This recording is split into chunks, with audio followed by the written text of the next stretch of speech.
शांति। 4 मई 2024 आज की साकार मुरली रंगीन बड़े बड़े अक्षरों में पढ़ें, सुने और मंथन करें। हम प्रतिदिन प्रातः 6 बजे, साय 4 बजे मुरली मंथन करते हैं। मुरली मंथन का अनुभव आप ले रहे होंगे, उसे मुझे बताने की जरूरत नहीं है। यदि आपको अच्छा लग रहा है तो आप इसी वीडियो के डिस्क्रिप्शन बॉक्स में से लिंक लेकर जुड़ सकते हैं। यदि आपको लिंक नहीं मिल रहा है तो सामने व्हाट्सएप नंबर लाइन पर दिखाई दे रहा है, आप वहां से भी रिक्वेस्ट भेज सकते हैं। मैं आपके पास लिंक भेज दूंगा,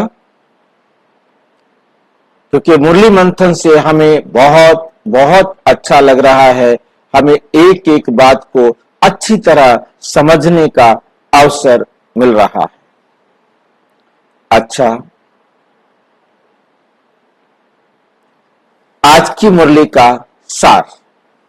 मीठा मीठा बाबा कहते मीठे बच्चे, बाप जो सुनाते हैं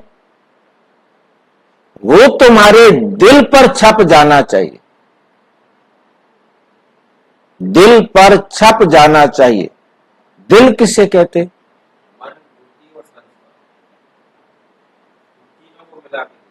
दिल किसे कहते हैं?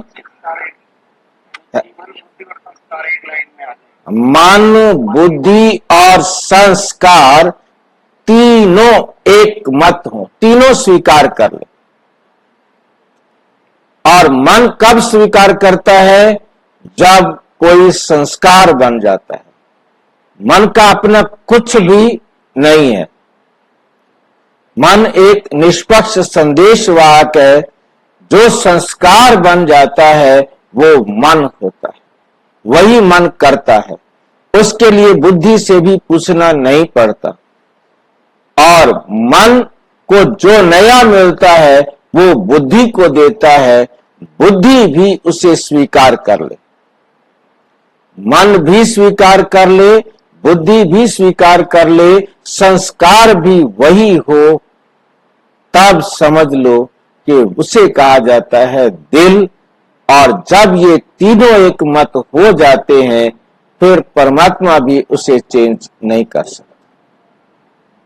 फिर वो होना ही होना है, वो होगा ही होगा। ड्रामा को भी ना मैं चेंज कर सकता हूं, ना परमात्मा चेंज कर सकते हैं। ड्रामा हमसे ऊपर है। मीन्स जो हमारा पार्ट लिखा है वो होना निश्चित है। ये बात भी हम साथ में अपनी बुद्धि में रखें। तो दिल पर छप जाना चाहिए। इतना हम बाबा की बात बैठकर अपने आप को समझाएं, इतना समझाएं कि वो हमारा संस्कार बन जाए और वो संस्कार पक्का होता जाए।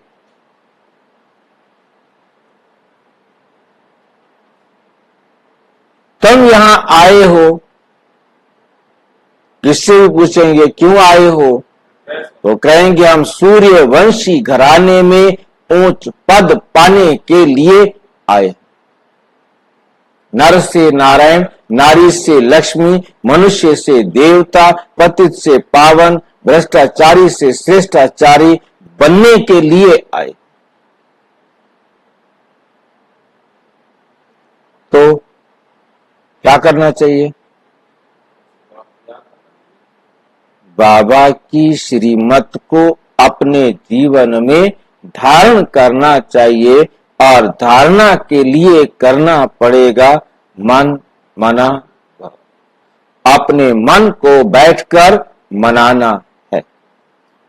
प्रश्न, सदा रिफ्रेश रहने का सहज साधन क्या है? सदा रिफ्रेश रहें, सदा ताजे रहें, उसकी विधि क्या है या उसका साधन क्या है? सदा रिफ्रेश रहे। बाबा की श्रीमत। जैसे गर्मी में पंखे चलते हैं तो रिफ्रेश हो जाते हैं ना, तो पंखे का हम ज्ञान में किसके साथ संबंध जोड़ेंगे? स्वदर्शन चक्र के साथ।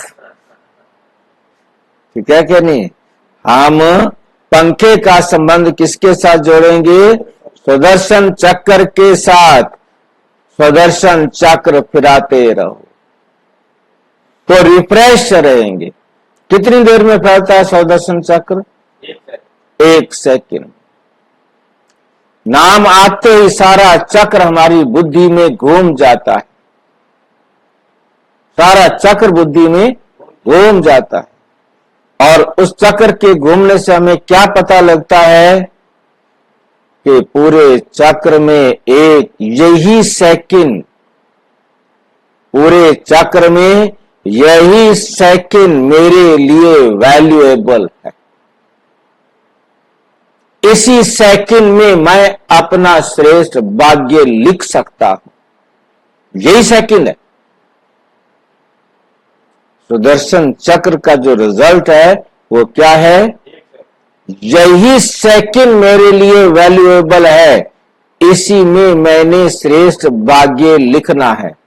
यदि मैं श्रेष्ठ भाग्य लिख रहा हूं तो मेरा सुदर्शन चक्र चल रहा है, और यदि मैं अपना श्रेष्ठ भाग्य नहीं लिख रहा हूं तो मेरा पंखा, मेरा सुदर्शन चक्र रुक गया है।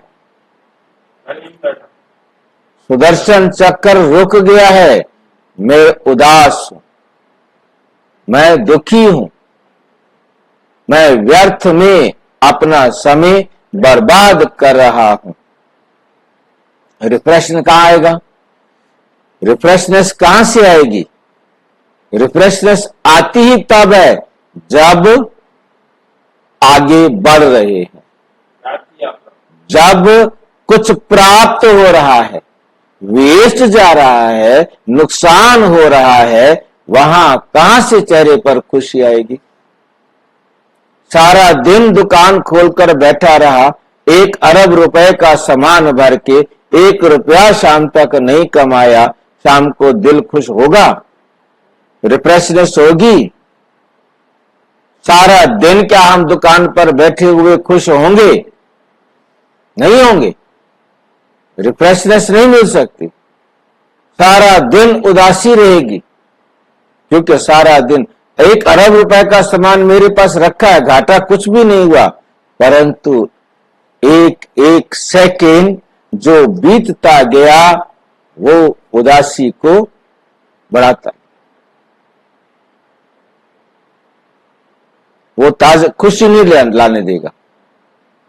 हमारे जीवन में भी खुशी तब है जब हर सेकंड मुझे प्राप्ति हो रही। प्राप्ति नहीं हो रही तो सुदर्शन चक्र नहीं घूम रहा, सुदर्शन चक्र ही नहीं घूमा।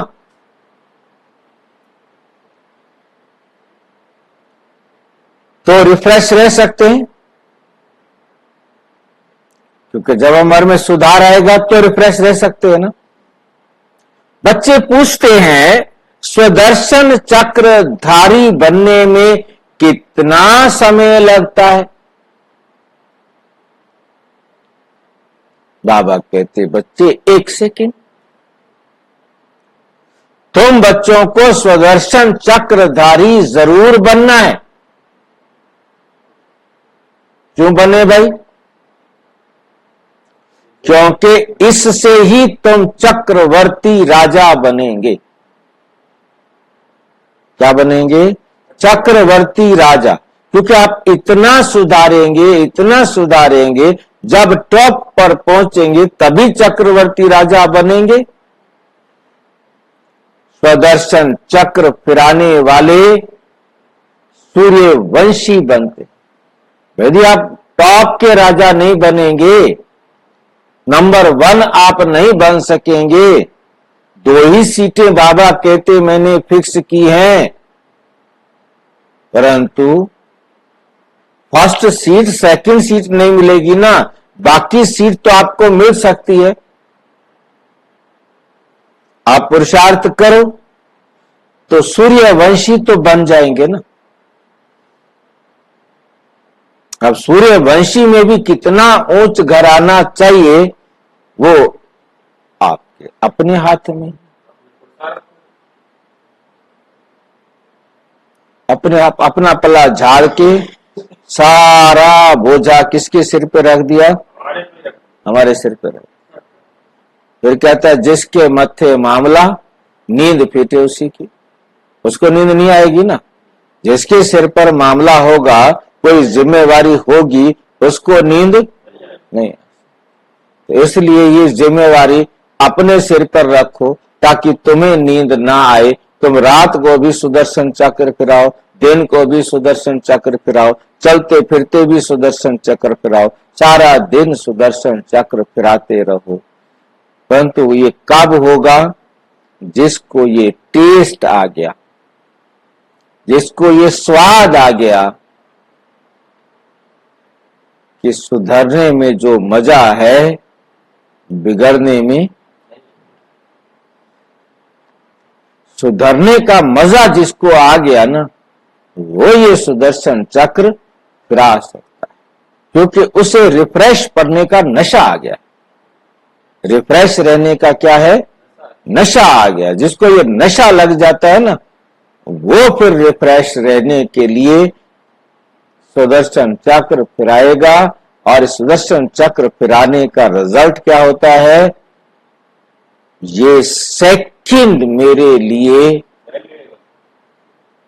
मेरा भाग्य और रिफ्रेश बनाने का आधार। ओम शांति। पंखे भी फिरते हैं, सबको रिफ्रेश करते हैं, तुम भी सुदर्शन चक्रधारी बन बैठते हो तो बहुत रिफ्रेश होते हो। सुदर्शन चक्रधारी का अर्थ भी कोई नहीं। क्या बातें बाबा करता है। सुदर्शन चक्रधारी का अर्थ भी कोई नहीं। कृष्ण सुदर्शन चक्रधारी, विष्णु को भी सुदर्शन चक्रधारी, और किसको दिखाया है? किसी किसी देवी को भी दिखा दिया है सुदर्शन चक्रधारी, है नहीं? और किसको दिखाया है? ब्रह्मा बेचारे के पास सुदर्शन चक्र नहीं होता, है नहीं? शंकर के पास भी नहीं होता, राम के पास भी नहीं होता, और देवियों के पास दिखा देते हैं, है नहीं? बाकी चित्र बनाने वाले की मर्जी है किसको भी चिपका दे। बाकी विष्णु को और कृष्ण को ही सुदर्शन चक्रधारी दिखाया, तभी दोनों को मिलाया है, विष्णु व श्री कृष्ण। क्या बातें हैं मतलब ना दुनिया में। मतलब बाबा कहां कहां कितनी गहराई में ले जाता है। सुदर्शन चक्रधारी का अर्थ भी कोई नहीं समझता। किसी को पूछो, वो उठाता है गला काट देता है, शल्य का गला काट दिया और मगरमच्छ का गला काट दिया। पता नहीं क्या करने के लिए, क्यों रखा है सुदर्शन चक्र, कोई भी नहीं जानता। वो तो नहीं जानते बेचारे। तो उनको समझाना चाहिए। नहीं समझेंगे तो चक्रवर्ती राजा नहीं बनेंगे। सुदर्शन चक्रधारी को निश्चय होगा कि हम चक्रवर्ती राजा बनने के लिए सुदर्शन चक्रधारी बने। उनको निश्चय होगा कि हम वही फिरा सकेगा ना, वरना तो मैं घंटों सतयुग त्रेता द्वापर कलयुग पांचों स्वरूपों को याद करो, वे मतलब का टाइम वेस्ट करता रहा। पता ही नहीं था कि सुदर्शन चक्र फिराने का मतलब है अपने आप को जांच करो, चेक करो, कहां कमी है उस कमी को काटो, वो दाग है उस दाग को मिटाओ। अब ये बताओ कि अब सीधी सी बात हमें पहले दिन समझा देता, हमारा टाइम वेस्ट ना होता ना। अब भी हमें टाइम बहुत मिला है, अब भी हमारे पास टाइम है। अब भी हम यदि समय वेस्ट कर रहे हैं तो हम कितने अच्छे बच्चे। बाबा खुश होता।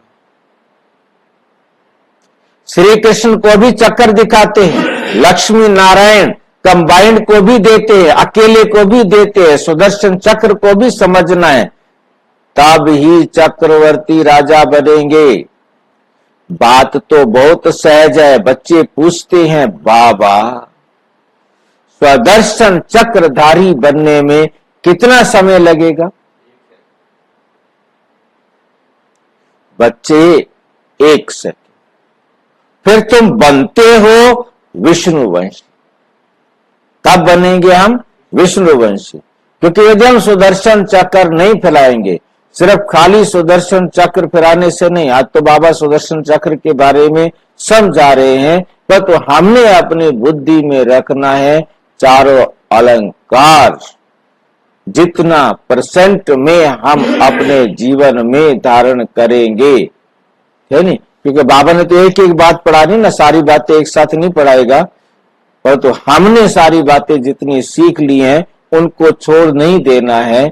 हमने चारों अलंकार अपने में हर टाइम हर सेकंड अलर्ट, जैसे विष्णु खड़ा रहता है हमने खड़े रहना है। सोता नहीं है, हम भी नहीं सो सकते, हम भी नहीं सो सकते, हमें खड़े रहना है, अलर्ट रहना है, कहीं से भी माया हमारे पास एंट्री ना कर सके। वैसे जुल्म तो बहुत करता है बाबा, तो हम कुछ कह ही नहीं सकते बाबा। कह सकते हैं कुछ? नहीं। बाप है हमारा, कल्याणकारी है हमारा, हम उसे कुछ भी नहीं कह सकते। बताओ, देवताओं को विष्णुवंशी ही कहेंगे। इसलिए जब लक्ष्मी नारायण राजगद्दी पर बैठते हैं तो उनके सिंहासन के पीछे क्या लगा होता है? विष्णु का चित्र लगा। मुरली में बाबा ने कहा लक्ष्मी नारायण के सिंहासन के पीछे विष्णु चतुर्भुज का चित्र लगा। वो उनकी कॉन्शियस में इतना पक्का बैठा होता है कि हमने विष्णु चतुर्भुज बनना है, विष्णु चतुर्भुज बनना है, बाकी सब कुछ भूल जाते हैं। इतना उनके दिमाग में रहता है ये विष्णु चतुर्भुज बनना, बाकी सारी चीजें भूल जाती हैं। और सत्य जन्म लेने के बाद ना उनको माँ याद रहती है, ना बाप याद रहता है, ना परिवार याद रहता है, ना दुनिया याद रहती है, ना पिछली और कोई बातें याद रहती है। एक ये विष्णु चतुर्भुज इतना याद रहता है, इतना याद रहता है कि वो उनके साथ जाता है और वो चित्र वहां पीछे। ये सिंहासन तो यहां बना के रख गए होंगे ना, वहां जाते जाते थोड़ा जाने के बाद थोड़ा सिंहासन बनाया होगा। आते पहले दिन सिंहासन के पीछे विष्णु का चित्र भी रखे, ये यहीं से बना के रख गए होंगे। यहाँ उनके दिमाग में इतना छाया हुआ था, बाकी उन्होंने कोई चित्र नहीं रखा। एक विष्णु चतुर्भुज का चित्र सिंहासन के पीछे बना के रख गए होंगे कि आते ही पहले दिन राजगद्दी पर बैठना होगा तो चित्र रखा जाए। आते कौन बनाएगा? आते कहां से सिंहासन बनाएंगे और कहां से वो बनाएंगे? ये सारी बातें यहीं से फिक्स करके गए होंगे। बाकी तो उनको कुछ चाहिए नहीं था, उनको उनका पागल बनाए रखा था बाबा ने। उनको तो और कुछ समझा नहीं, उनको तो ये विष्णु बनना है, विष्णु बनना है, विष्णु बनना है, ये विष्णुवंशी बनना है। तो विष्णु का चित्र वो यहीं से बना के रख गए होंगे। और पहले दिन ही आते ही उन्होंने शादी करनी है, पहले दिन ही आते ही राज सिंहासन पर बैठना है, 1-1-1 शुरू होना है। तो ये सारा कुछ पहले ही करके रख जाएंगे। हाँ, इतना भर दिया बाबा ने, और क्या करेगा? विष्णुवंशी बनने के लिए पहले तो शिववंशी बनना पड़े। विष्णुवंशी बनने से पहले नए बच्चों को अलर्ट कर रहे हैं कि बच्चे तुमने क्या बनना है? शिव का कहना मानना है, शिव बाबा का कहना मानना है, उसका वंशज बनना है। फिर बाबा बैठ सूर्यवंशी बनाते। अक्षर तो बहुत सहज है, हम नए विश्व में सूर्यवंशी बनते हैं, हम नई दुनिया के मालिक चक्रवर्ती बनते हैं। सुदर्शन चक्रधारी सो विष्णुवंशी बनने में 1 सेकंड लगता है। सुदर्शन चक्रधारी सो विष्णुवंशी बनने में 1 सेकंड लगता है। बनाने वाला है शिव बाबा। सीखना आपको पड़ेगा शिव बाबा के पास। नए बच्चों को सिखा रहे हैं। शिव बाबा विष्णुवंशी बनाते हैं और कोई बना ना सके, ये तो बच्चे जानते हैं। विष्णुवंशी होते हैं सतयुग में, यहां नहीं होंगे, कलयुग में नहीं होंगे, क्योंकि कलयुग वाले बच्चों को संगम पर लाकर सतयुग में भेजने की मुरली चला रहे। और बातें कौन सी बता रहे हैं? हर प्रकार का हर आत्म नया बच्चा भी समझ सके अपने हिसाब से, और भी सब अपने अपने हिसाब से अपना मतलब निकाल सके। कितनी मतलब क्या बातें सोच करके कैसे सेट करता है बाबा बुद्धि में, उसको मालूम है कि किसको कब कैसे समझाना होगा। ये एक एक बात, मतलब नया बच्चा जो पहले दिन आ रहा है वो भी इस मुरली को अपने हिसाब से समझ सके, और पुराना बच्चा भी जितनी सामर्थ्य है उसके पास अपने हिसाब से इसको समझ सके। ये विशेषता है बात।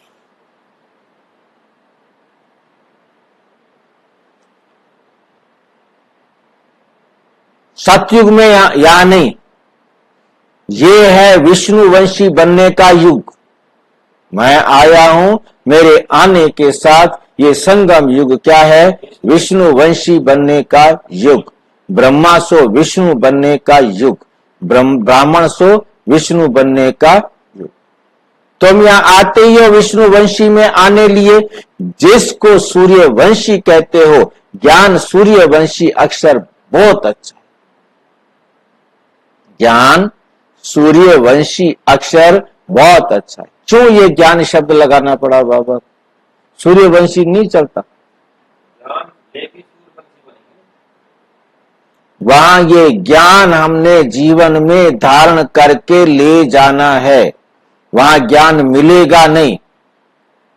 इस ज्ञान के आधार पर हम सूर्यवंशी बन के जाएंगे, इसलिए उसे शिवालय भी कहा जाएगा, उसे शिवालय भी कहा जाएगा। यहां ज्ञान मिलता है, यहां जो ज्ञान मिला उसको अच्छी तरह धारण करेंगे और फिर सूर्यवंशी बनेंगे। अक्षर बहुत अच्छा है।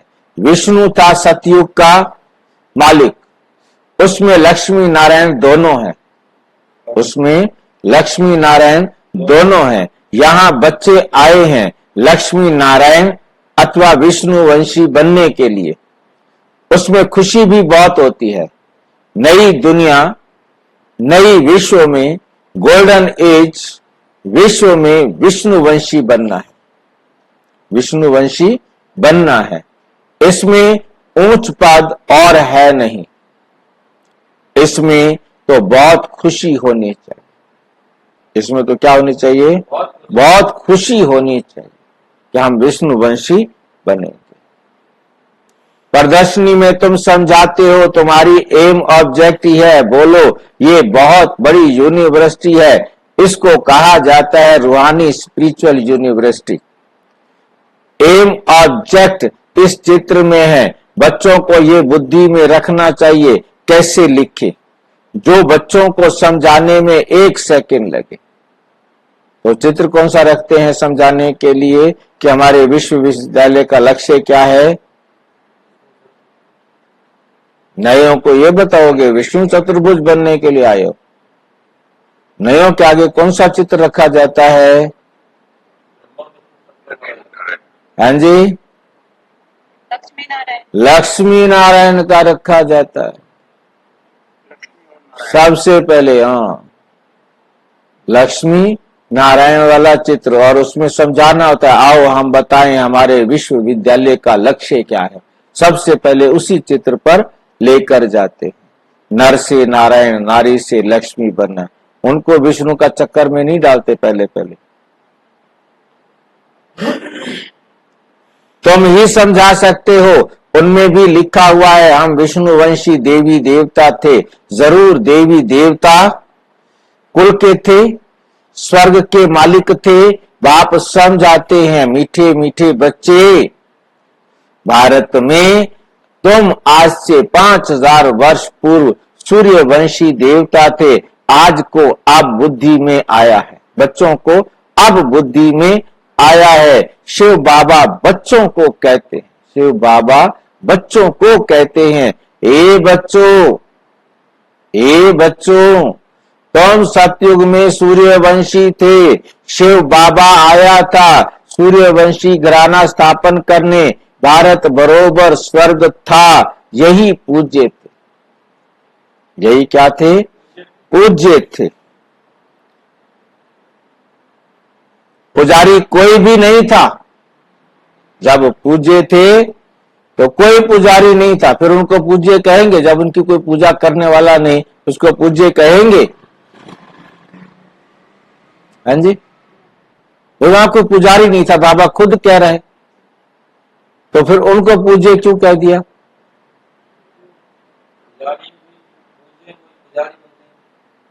आज के दृष्टिकोण के हिसाब से उनको पूज्य कह दिया। भाई बिल्कुल ठीक कह रहे हो आप। मेरे लिए कई बार आता है कि तो बाबा सिर्फ बता रहे कि उस समय तुम इतनी ऊंची स्थिति पर थे जिनकी आज वो पूजा कर रहे, जिनकी आज दुनिया जो है पूजा कर रही है, वो तुम थे। तुम्हारे अंदर वो गुण थे जिसके आधार पर आज जो है ना पूजा हो रही। पूजा की कोई सामग्री नहीं थी, वहां कोई पूजा की सामग्री नहीं थी। इन शास्त्रों में ही पूजा की रस्म रिवाज आदि लिखी हुई है, ये है सामग्री। ये जो आज लिखी हुई है ये सामग्री। तो बेहद का बाप शिव बाबा बैठ समझाते हैं, वे है ज्ञान का सागर, वे है ज्ञान का सागर। मनुष्य सृष्टि का बीज रूप, उनको वृक्षपति अथवा बृहस्पति भी कहते हैं। बृहस्पति की दशा ऊंचते ऊंच होती है। बृहस्पति की दशा क्या होती है? ऊंचते ऊंच होती है। वृक्षपति तुमको समझा रहे, वृक्षपति तुमको समझा रहे हैं। तुम पूज्य देवी देवता थे, फिर पुजारी बने हो, फिर पुजारी बने हो। जो देवताएं निर्विकारी थे, फिर वे कहां गए? जो निर्विकारी थे, फिर वे कहां गए? जरूर पुनर्जन्म लेते लेते नीचे उतरेंगे, पुनर्जन्म लेते लेते नीचे उतरेंगे। तो एक एक अक्षर नोट करना चाहिए। कितना बाबा अपने एक एक शब्द पर हमें महत्व बता रहे हैं कि एक एक अक्षर नोट करना चाहिए। हमने डायरियां लिख डाली, कुछ समझ में नहीं आता था। डायरियों में नोट करने की जरूरत कहां जरूरत है? बुद्धि में, बुद्धि में नोट करना एक एक बात, और ठीक जगह पर ठीक ठिकाने पर सेट करना है, ताकि समय पर वो याद आ जाए। और वो समय पर याद कब आएगी? जब हम एक एक बात को बुद्धि में सेट करके रखें। जैसे गृहिणी अपने घर की एक एक चीज को ठिकाने पे रखती है, तो अंधेरे में भी उठा के ला सकती है। नहीं तो कहीं डाल दी, जो चीज आई रख दी। हाँ,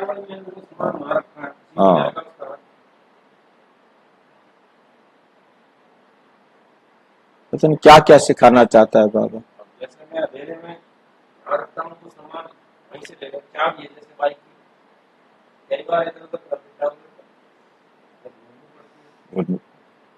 दिल पर या कागज पर? पूछ रहे हैं बाबा। कहां नोट करना चाहिए?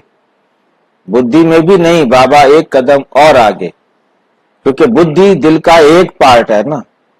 बाबा क्या कहता है? दिल पर, मन पर भी, बुद्धि पर भी, संस्कार में भी, तीनों में उसे लाओ।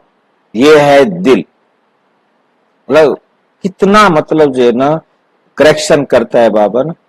हमारी बुद्धि फिर भी छोटी हो जाती है ना, हम फिर भी अपने हिसाब से क्या बोल दिया? बुद्धि। परंतु बाबा एक कदम आगे चल। ये भी मैंने नोट किया, पीछे नहीं रहता। ये कौन समझाते हैं? शिव बाबा समझाते हैं। वही स्वर्ग रचते हैं। शिव बाबा ही बच्चों को स्वर्ग का वर्षा देते हैं। बाप बिगर और कोई दे ना सके, लौकिक बाप तो देदारी है। वो क्या देगा? तो उसके पास है वो नष्ट होने वाला कचरा, ना वो साथ ले जा सकता ना वो साथ ले जा सकता। नहीं रह जाए। हाँ, एवं बेकार का। बाप तो देदारी है, लौकिक बाप तो देदारी है। तुम अपने को आत्मा समझ पार लौकिक बाप को याद करते हो। बाबा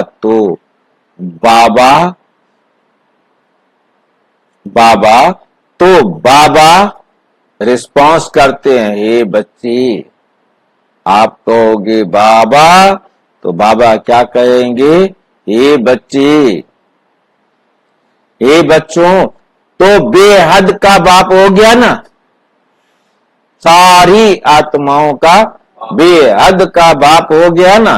बच्चों, तुम सूर्यवंशी देवी देवता पूज्य थे, फिर तुम पुजारी बने हो। किनको कहेंगे? सबको कहेंगे। जो विष्णुवंशी बनने वाले होंगे वही सिर्फ सुनेंगे, बाकी तो आराम से सोए रहेंगे, वो क्यों उठेंगे? ज्यादा भक्ति यह है रावण का राज्य। हर वर्ष रावण को जलाते हैं, फिर भी मरता ही नहीं। 12 मास के बाद फिर रावण को जलाएंगे। गोया सिद्ध कर दिखलाते हैं कि हम रावण संप्रदाय के। रावण अर्थात 5 विकारों का राज्य कायम है। सतयुग में सभी श्रेष्ठाचारी थे, अभी कलयुग पुरानी भ्रष्टाचारी दुनिया है।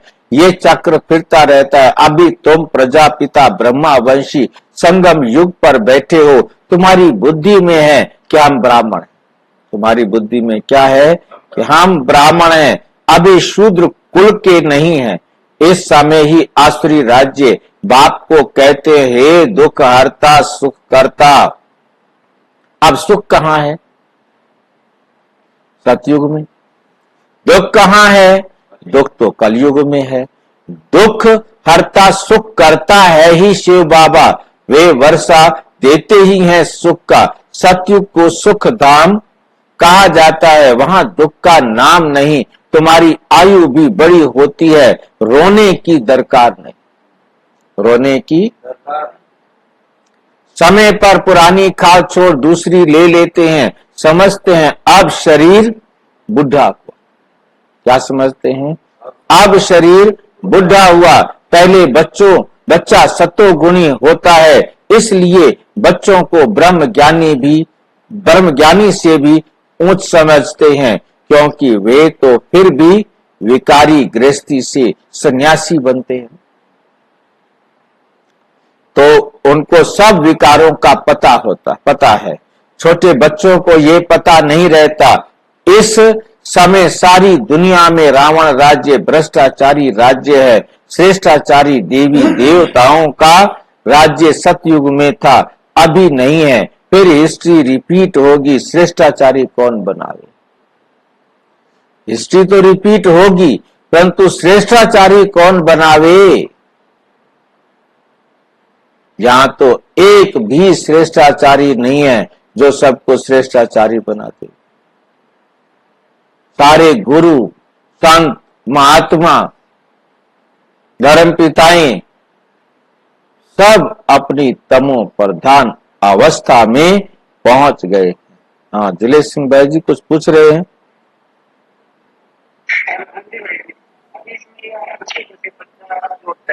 तो इतना पता नहीं लगता, वो ब्रह्म ज्ञानी समान है, बड़ा से साधु भी है, तो वो उसकी वृत्ति तो ऐसी बन गई थी। तो इसमें ये बताना भाई कि शरीर के हिसाब से तो मान लो वो छोटा है, लेकिन आत्मा तो चली आ रही है, कितने विकारों का अनुभव किया है। तो ये इसका मतलब बॉडी छोटी होती है तो कुछ संस्कार अकॉर्डिंगली कम होते हैं, ये मान के चले। बॉडी से उसका कोई मतलब नहीं है, शरीर से उसका कोई मतलब नहीं है।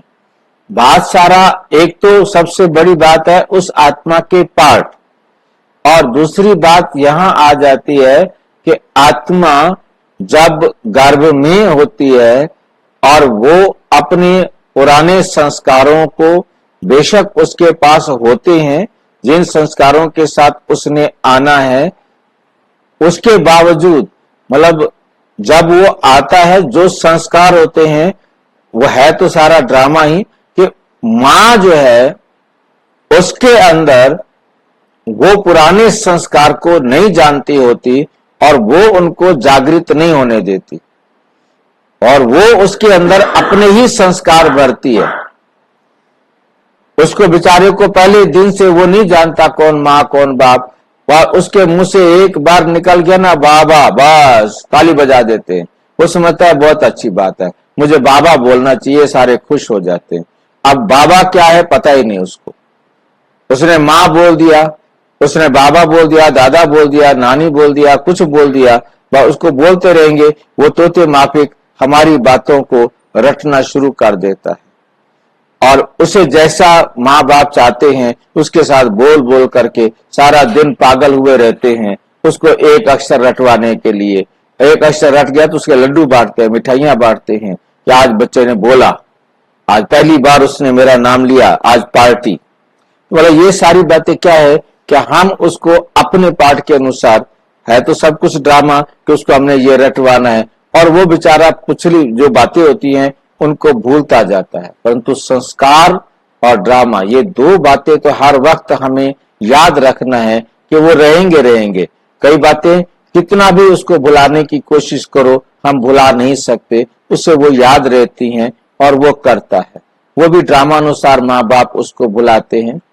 पहले जो बच्चा होता था उसे नेचुरल है कि सामान्यतः वो हमारे हाव भाव को देख करके समझता है कि ये मेरा हितैषी है, ये मेरा नहीं है। बच्चा देख ले, चेहरे को देख करके समझ जाता है ये उसके पुराने संस्कार होते हैं जो उसके साथ होते हैं, जिस आधार से वो पहचान लेता है कि हाँ इसके पास मुझे जाना चाहिए, इसके पास मुझे नहीं जाना चाहिए। तो इसमें मैं तो ये नहीं कह सकता, परंतु यह है कि संसार में आकर जैसे आया, अब उसे विकारों का पता नहीं है, झूठ बोलने का पता नहीं है, चोरी का पता नहीं है, बेईमानी का पता नहीं है, क्योंकि नया कुछ उसको बदल दिया है ना। परंतु अब उसके परिवार वाले ही उसको सिखाते हैं कि खुद कहते बेटा जाके बता दे मैं नहीं हूं घर पर, तो हमने उसको सिखा दिया। अब ये सिखाना भी ड्रामा अनुसार था। अब इसमें हम ये नहीं कह सकते कि हमने उसको सिखा दिया, ड्रामा अनुसार हमने उसके सामने ही कहना है और उसको कहना है कि जाके बता दो अंकल जी को कि पापा घर पर नहीं है। तो हमने उससे जो सिखाना था वो सिखा दिया। तो ऐसे आज गंदी दुनिया में बहुत जल्दी वो गंदा बन जाता है, बहुत जल्दी उन संस्कारों को अपने अंदर ले लेता है। और अच्छे पेरेंट्स अच्छे भी संस्कार दे सकते हैं, परंतु दे सकते हैं, लेना उस आत्मा का पार्ट है, ये भी हमने साथ में याद रखना है। और हमारे पार्ट ड्रामा के साथ जुड़ा हुआ है, ये भी हमको साथ रखना है। हम ये किसी को दोष नहीं दे सकते, परंतु फिर भी बच्चे को सामान्यता यही समझा जाता है कि वो बुराइयों को अभी जाना नहीं है उसने, परंतु जैसे बड़ा होता जाता है उसे ये सारी बातें समझ में आती जाती। हाँ जी, विकारी दृष्टि खूब रही है, लेकिन वो मेरे ख्याल हम आप जैसे कह रहे वो धीरे धीरे ही इमर्ज होती है, शरीर बड़ा होगा तो धीरे धीरे, क्योंकि पुराने पास्ट जन्मों में उसमें काफी विकारी दृष्टि भी रहती है। हाँ, जो तो सारी बुराइयां आज भी देख, देखिए वही तो मैं कह ना कि ड्रामा और संस्कार, मतलब उसके पेरेंट्स उसको वैसे मिलेंगे, उन पुराने जो संस्कारों को जागृत करने में सहयोगी बनेंगे। अच्छे संस्कार देने हैं वो भी, क्योंकि इसमें सबका रोल है ना, ड्रामा सबसे ऊपर है। बाकी एक सामान्यता ये समझा जाता है कि बच्चा जो है, क्योंकि दुनिया वाली बातें है ना, वो तो ये समझते हैं कि बच्चा जो है ना कुछ नहीं जानता, उसको जैसा हम सिखाते हैं वो होता है। तो ये भी सब ड्रामा में है। अब उसको पेरेंट्स वो मिलेंगे जो उसको अच्छे संस्कार देने के निमित्त बनेंगे। संस्कार तो उसके अंदर वही जागृत करने हैं ना, और उसको पेरेंट्स ऐसे मिलेंगे, उस परिवार में उसको जन्म मिलेगा और वो फिर वैसे संस्कार अपने में जागृत करेगा। और तो ये दुनिया वाली बात में समझा जाता है कि बच्चा एकदम निर्दोष होता है, अबोध होता है, उसे संसार के बारे में कुछ पता नहीं होता, और धीरे धीरे वो सीखता है। सीखता तो वो वही है। ठीक है भाई। इसमें बड़ी बुद्धि चाहिए। ये है ही पारस बुद्धि बनने का युग। बाप आकर पत्थर बुद्धि से पारस बुद्धि बनाते हैं। समझ में आ रहा होगा पारस किसको कहते हैं? सोने को कहते हैं। हमारी बुद्धि में पारस आते ही बहुत समय तक यही रहता रहा कि पत्थर, ये हमें पारस का पत्थर क्यों बना रहा है। फिर तब मैं ये सोचता था कि पारस बुद्धि बनाना, पारस पत्थर बनाना मीन्स हमने दूसरों को सोना बनाना है। परंतु जब समझ में आया कि पारस कहा ही इसे जाता है, हमें खुद सोना है, हमने दूसरे को भी अपने समान सोना बनाना है। बाकी ऐसा नहीं कि कोई पत्थर होता है वो खुद तो सोना नहीं होता परंतु वो दूसरे को सोना बना देता है, ऐसा नहीं। जो जैसा खुद होगा वैसा वो दूसरों को बनाएगा, उसके संग का रंग चढ़ेगा।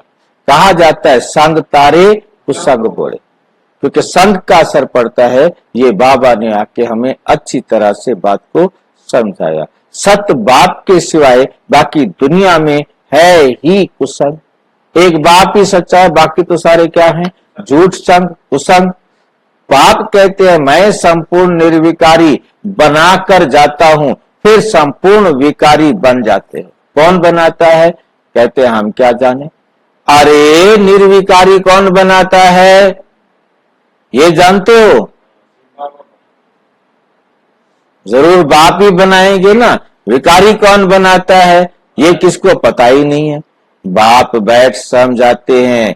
मनुष्य तो कुछ भी नहीं जानते, रावण राज्य है ना, वो ये नहीं जानते। रावण का पुतला जलाते हैं, रावण के प्रति क्रोध अभिव्यक्त करते हैं, परंतु खुशी से डांस करते हैं, मौज करते हैं। आज हमने रावण को जलाया। अरे भाई क्या किया रावण को जलाकर? हमें हमें पता, हम रावण को जला रहे हैं, खुश हो रहे हैं, हमने रावण जला दिया। अरे भाई कहाँ जलाया रावण? कितने विकारों का गला काटा वो पता ही नहीं। रावण का पुतला जला देते हैं। रावण राज्य है ना, कोई का बाप मर जाता है, पूछो कहां गया, कहेंगे स्वर्गवासी हुआ। अच्छा तो इसका मतलब है पहले नरक में था अब स्वर्ग में गया ना, फिर क्यों रो रहे हो भाई? तो तुम भी नरकवासी ठहरे। वो अब स्वर्ग में गया तो तुम भी नरकवासी हो, उसी में बैठो जहां तुम्हारा बाप रहता था। कितना सहज है समझाने की बात। अपने को कोई भी नरकवासी समझते नहीं। नरक को वैश्य आलय, स्वर्ग को शिव आलय कहा जाता है। आज से 5000 वर्ष पहले इन देवी देवताओं का राज्य था। इसको वैश्यालय क्यों कहा जाता है? किसको याद है? वो अनेकों को मानते हैं, हाँ जी, जो अनेकों को मानते हैं। अनेकों में बुद्धि फंसी पड़ी है। ये मेरी माँ है, मेरा बेटा है, मेरा दोस्त है, मेरा पड़ोसी है, मेरा वो, मेरा पता नहीं कितने रिश्ते, कितने वो। तो बाबा कहां से याद आएगा? बाबा याद कहां से आएगा? और बाबा कहता है कि सिर्फ मेरा तो एक शिव बाबा, दूसरा ना कोई करो। कहां मरे है नहीं। गोपियां भी कहती है उद्धव से, हे उद्धव मन ना हो तो 10-20, 10-20 मन नहीं होते, एक हो तो सो गयो श्याम सन। अब कौन इरादे ईश? अब बता कौन तेरे कृष्ण को, तेरे भगवान को याद करे? एक हमारा मन था वो कृष्ण के साथ चला गया, 10-20 मन नहीं होते। मतलब हाँ, अब हमने अपने मन के टुकड़े इतने कर रखे हैं।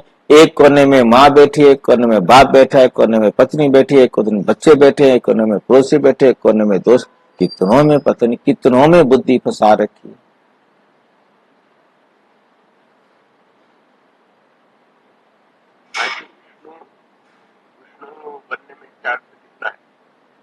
विष्णु बनने में चांस कितना है? चांस कितना है? चांस ही चांस है। बस हमें आज मुरली में समझ में आया ना कि 1 सेकंड ही मेरा, प्रेजेंट ही यही सेकंड है जिसमें मैं किसी का गला काट सकता। यदि अब नहीं काटा तो अगले कल्प में भी नहीं काटूंगा, किसी कल्प में भी नहीं काटूंगा, किसी कल्प में नहीं काटा। अभी नहीं तो कभी नहीं। सुदर्शन चक्र मैंने चलाया ही नहीं। सुदर्शन चक्र चलाया और गला नहीं काटा, फिर क्या फायदा चलाने? क्यों चलाया? तुम विश्व के मालिक महाराजा महारानी थे, फिर पुनर्जन्म लेना पड़े। पुनर्जन्म सबसे जास्ती तुमने लिया है, इनके लिए ही गायन है। आत्माएं परमात्मा अलग रहे बहुकाल, सुंदर मेला कर दिया जब सतगुरु मिला तलाल। तुमको याद है, तुम पहले पहले आदि सनातन देवी देवता धर्म वाले ही आए, फिर 84 जन्म ले पतित बने हो, अब फिर पावन बनना है। पुकारते भी है ना पतित पावन आओ। तो सर्टिफिकेट देते हैं कि एक ही सतगुरु सुप्रीम आकर पावन बनाते हैं। खुद कहते हैं इसमें बैठकर मैं तुमको पावन बनाता हूं। बाकी 84 लाख योनियां आदि हैं, आदि है नहीं। 84 जन्म है। इन लक्ष्मी नारायण की प्रजा सतयुग में थी, अब नहीं है, कहां गई? उनको भी 84 जन्म लेना पड़े। जो पहले नंबर में आते हैं वही पूरे 84 जन्म लेते हैं, तो फिर पहले वे जाने चाहिए। देवी देवताओं की वर्ल्ड की हिस्ट्री ज्योग्राफी रिपीट होती है। सूर्यवंशी चंद्रवंशी राज्य मस्ट रिपीट। बाप तुमको लायक बना रहे हैं, तुम कहते हो हम आए हैं इस पाठशाला व यूनिवर्सिटी में जहां हम नर से नारायण बनते हैं। हमारी एम ऑब्जेक्ट ये है, जो अच्छी रीति पुरुषार्थ करेंगे वही पास होंगे, जो पुरुषार्थ नहीं करेंगे तो प्रजा में कोई बहुत साहूकार बनते हैं, कोई कम। ये राजधानी बन रही है, तुम जानते हो हम श्री मत पर श्रेष्ठ बन रहे हैं। श्री श्री शिव बाबा की मत पर श्री लक्ष्मी नारायण व देवी देवता बनते हैं। श्री माना श्रेष्ठ, श्री माना श्रेष्ठ। अब किसको श्री नहीं कह सकते, परंतु यहां तो जो आएगा सबको श्री कह देंगे, सबको श्री कह देंगे। जो भी आएगा श्रीमती जी श्रीमान जी सबके साथ लगा देंगे श्री फलाना। अब श्रेष्ठ तो सिवाय देवी देवताओं के कोई बन नहीं सकता। भारत श्रेष्ठ ते श्रेष्ठ था। रावण राज्य में भारत की महिमा ही खलास कर दी है। भारत की महिमा भी बहुत है तो निंदा भी बहुत है। भारत बिल्कुल धनवान था, अब बिल्कुल कंगाल बना। देवताओं के आगे जाकर उन्हों की महिमा गाते हैं, हम निर्गुण हारे में कोई गुण नहीं, आप पे तरस पड़ो। देवताओं को कहते हैं, परंतु वो रहम दिल थोड़े ही हैं। रहम दिल तो एक को ही कहा जाता है जो मनुष्य से देवता बनाते हैं। अभी वो तुम्हारा बाप भी है। कैसे कैसे नशा आ जाता है बाबा को। अभी वो बाबा को नशा आता है या हमें नशा चढ़ाता है? अच्छा, हमें नशा चढ़ाता है। पर अपने आप को पहले नशा चढ़ा के, खुद नशा चढ़ा के फिर हमें नशा चढ़ाता है। अभी वे तुम्हारा बाप भी है, टीचर भी है, सतगुरु भी है। मतलब बोलने की टोन जो है ना वो नशा चढ़ा। और गारंटी करते हैं मेरे को याद करने से। हाँ जी, ऐसा कौन कह रहा है? शिव बाबा कह रहा है ना, तभी तो नशा चढ़ा रहा है ना। तभी तो कहता है मेरे से सुनो, मेरी आवाज, मेरे जैसे बोलने का तरीका कोई मनुष्य नहीं बोल सकता, कोई मनुष्य नहीं बोल सकता। इसलिए फर्स्ट शिव बाबा से डायरेक्ट मुरली सुनना, क्योंकि वो जितना नशे से बोल सकता है उतना नशे से कोई दूसरा मनुष्य कॉपी नहीं कर सकता।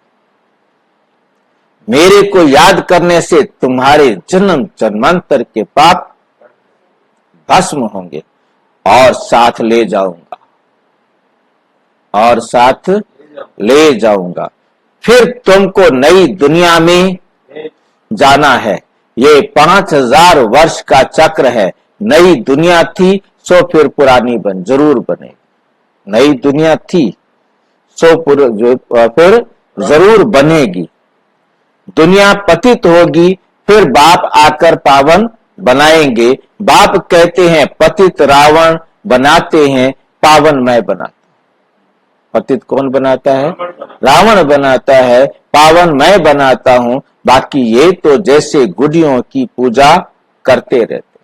किसकी पूजा करते रहते हैं? गुड़ियों की पूजा करते रहते हैं।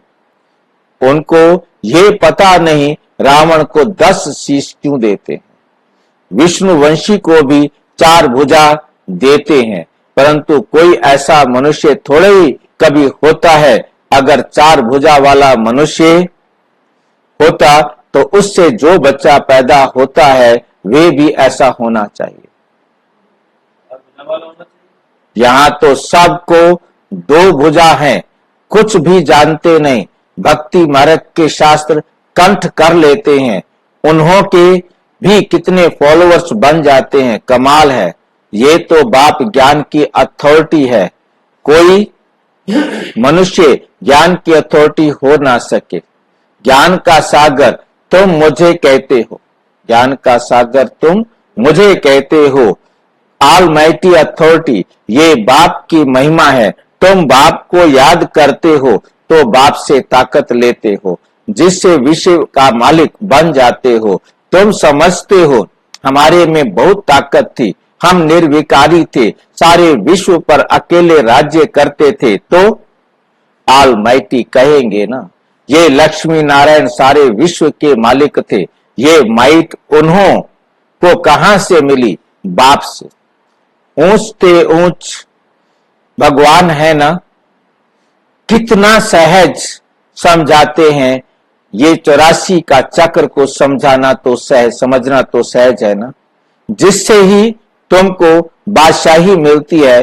पतित को विश्व की बादशाही मिल ना सके। पतित तो उन्हों के आगे झुकते हैं, समझते हैं हम भक्त हैं, पावन के आगे माथा टेकते हैं। भक्ति मार्ग भी आधा कल्प चलता है, अभी तुमको भगवान मिला है। भगवानोवाच, मैं तुमको राजयोग सिखलाता हूं, भक्ति का फल देने आया हूं। गाते भी हैं भगवान किसी ना किसी रूप में आ जाएंगे। बाप कहते हैं मैं कोई बैलगाड़ी आदि में थोड़े आऊंगा। जो ऊंच से ऊंच था, फिर 84 जन्म पूरे किए हैं। जो सबसे ऊंच था, टॉप पर था, वही कहां आया? टॉप से कहां आया? बॉटम में, जीरो में, 100 से 0 पर आया। वही जो सबसे टॉप पवित्र था, वही सबसे पतित भी पहले बना। उनमें ही आता हूं। उत्तम पुरुष होते हैं सतयुग में, कलयुग में है कनिष्ठ तमो प्रधान। अभी तुम तमो प्रधान से सतो प्रधान बनते हो। बाप आकर तमो प्रधान से सतो प्रधान बनाते हैं। ये खेल है, इसको अगर समझेंगे नहीं तो स्वर्ग में कभी नहीं आएंगे। अच्छा अच्छा, मीठे मीठे सिक्की लदे बच्चों प्रति माता पिता बाप दादा का याद प्यार और गुड मॉर्निंग। रूहानी बाप की रूहानी बच्चों को नमस्ते। हम रूहानी बच्चों की रूहानी बाप दादा के साथ नमस्ते नमस्ते। धारणा के लिए मुख्य सार नंबर 1, एक बाप के संग से स्वयं को पारस बुद्धि बनाना है, संपूर्ण निर्विकारी बनना है, कुसंग से दूर रहना है, सदा इसी खुशी में रहना है कि क्या खुशी रहे कि हम स्वदर्शन चक्रधारी सो दुनिया के मालिक चक्रवर्ती बनते। अब ये खुशी कब आएगी? जब प्रदर्शन हाँ जी, जब प्रदर्शन चल रहा है नहीं, डायरेक्शन में जा रहे अपनी होंगे, बात कर रहे होंगे। हाँ, जब हम चढ़ती कला में होंगे, जब हमने सेकंड में अपना गला अपनी बुराइयों का गला काट दिया होगा, एक दाग मिटा दिया होगा, तब तो हम चक्रवर्ती राजा बनने का सपना देख सकते हैं। हम पढ़ नहीं रहे और सोच रहे हैं कि मैं तो डॉक्टर बन जाऊंगा, इंजीनियर बन जाऊंगा, टाइम है नहीं मुझे एक प्रश्न भी याद करने का, एक समस्या का समाधान करने का। जितनी जितनी समस्या समाधान करते जाएंगे, जितना जितना विघ्न विनाश करते जाएंगे, तब तो हमें खुशी रहेगी कि हाँ मैं ये बनूंगा। शिव बाबा आए हैं हमें ज्ञान सूर्यवंशी बनाने, हमारा लक्ष्य ही ये है। वरदान विघ्नों को मनोरंजन का खेल समझ पार करने वाले निर्विघ्न विजयी भाव। विघ्न आना ये अच्छी बात है, लेकिन विघ्न हार ना खिलाए। विघ्न आते ही हैं मजबूत बनाने के लिए, इसलिए विघ्नों से घबराने की बजाय उन्हें मनोरंजन का खेल समझ पार कर लो, तब कहेंगे निर्विघ्न विजय। जब सर्वशक्तिमान बाप का साथ है तो घबराने की कोई बात ही नहीं। सिर्फ बाप की याद और सेवा में बिजी रहो तो निर्विघ्न रहेंगे। जब बुद्धि फ्री होती है तब विघ्न व माया आती है। बिजी रहो तो माया या विघ्न किनारा कर लेंगे। स्लोगन है, सुख के खाते को जमा करने के लिए मर्यादा पूर्वक दिल से सबको सुख दो। मर्यादा पूर्वक दिल से क्या दो? सुख के खाते को जमा करना है। मर्यादा पूर्वक का क्या मतलब? ये बीच में दिल से सुख दो यही काफी नहीं था, ये बीच में मर्यादा पूर्वक क्यों चिपका दिया भाई? हाँ परमात्मा के डायरेक्शन में देना है। हाँ कंपनी में जैसे हम एक ग्रुप में थे, लोग कहते थे कि यार सारे टाइम मेरे दोस्त के लिए नहीं पिएगा। जैसे हम कॉलेज में पढ़ते थे तो उसको हम खुशी के करने के लिए कहते तो वो तो गलत हो गया ना, अपना नुकसान हो गया। इसलिए परमात्मा डायरेक्शन पे उनको सुख देना, ये मर्यादा पूर्वक। सुख देना मीन्स सांसारिक सुख नहीं देना। रोटी खिला दी, कपड़े दे दिए, सांसारिक सुविधाएं दे दी, ये सुख नहीं। मर्यादा पूर्वक मीन्स बाबा की श्रीमत के अनुसार रूहानी सुख देना है। ये मर्यादा पूर्वक सुख हमारे लिए रूहानी सुख देना है, जिस्मानी सुख नहीं। जिस्मानी सुख देना भी अपने लिए एक विकर्म बनाना है। चाहे हमने किसी को रोटी दे दिया खाने के लिए, हमने किसी भिखारी को पैसे दे दिए, हमने उसके साथ जो अकाउंट बनाया है वो जिस्मानी बनाया है। मर्यादा का मतलब यह है आत्मा समझकर आत्मा को सुख पहुंचाना है। यहां मर्यादा का मतलब हमारी लाइन है कि हम आत्मा हैं, हम ये शरीर नहीं हैं। ये हमें स्मृति है, हमने आत्मा की मर्यादा को लांघा नहीं। बाबा जो ना बहुत डीप जो है ना हमें पढ़ाते हैं, एक शब्द ये जोड़ दिया मर्यादा पूर्वक, इसमें हर एक अपनी रीति से समझेगा। तो हमें समझना है कि हमने आत्मा समझ कर रूहानी जो भी सुख है वो देने हैं। जिस्मानी सुख देना भी वो विकर्म खाते में जाएगा, क्योंकि देह समझ कर देह का सुख देंगे ना, तो वो तो हमारा देह समझ कर किया, आत्म विस्मृति में किया, तो वो विकर्म ही बनेगा। वो दिल से आत्मा समझकर किसी को स्थूल धन दिया, भाई स्थूल धन दिया आपने, आत्मा समझकर किस लिए स्थूल धन दिया? कोई भिखारी आया, भिखारी आया, आपने आत्मा समझा, आपने उस आत्मा को दिया, और उस आत्मा ने जाके शराब पिया तो क्या होगा? आपने आत्मा समझकर वोट दिया और उसने जाकर जितने पाप किया तो उसका जिम्मेवार कौन होगा? हमें रूहानी ही देना है, हम दे रहे हैं जिस्मानी और समझ रहे हैं आत्मा, ये हमारी अज्ञानता है। हम अपने आप को सिर्फ आत्मा बता रहे हैं, मैं आत्मा हूं, परंतु कर वो रहे हैं जो दे समझकर मुझे करना था। हमारा बाबा है ना, सीधी बातें नहीं करता, टेढ़ा चलता। टेढ़ा इतना सख्त कि जिसकी हम कोई लिमिट नहीं रख सकते। अब हम अपने आप को इसे अलाउ करें, इस बात को अपने जीवन में लाना है, और ना अलाउ करें, यह हमारे ऊपर है। ठीक है, अच्छा, ओम शांति। और विस्तार से जानने के लिए प्रजापिता ब्रह्मा कुमारी ईश्वरीय विश्वविद्यालय के किसी भी सेवा केंद्र पर संपर्क करें, और यदि कोई प्रश्न है तो 9213106986 पर केवल टेलीग्राम करें, 9650692270 पर केवल व्हाट्सएप करें, फोन नहीं। ओम शांति।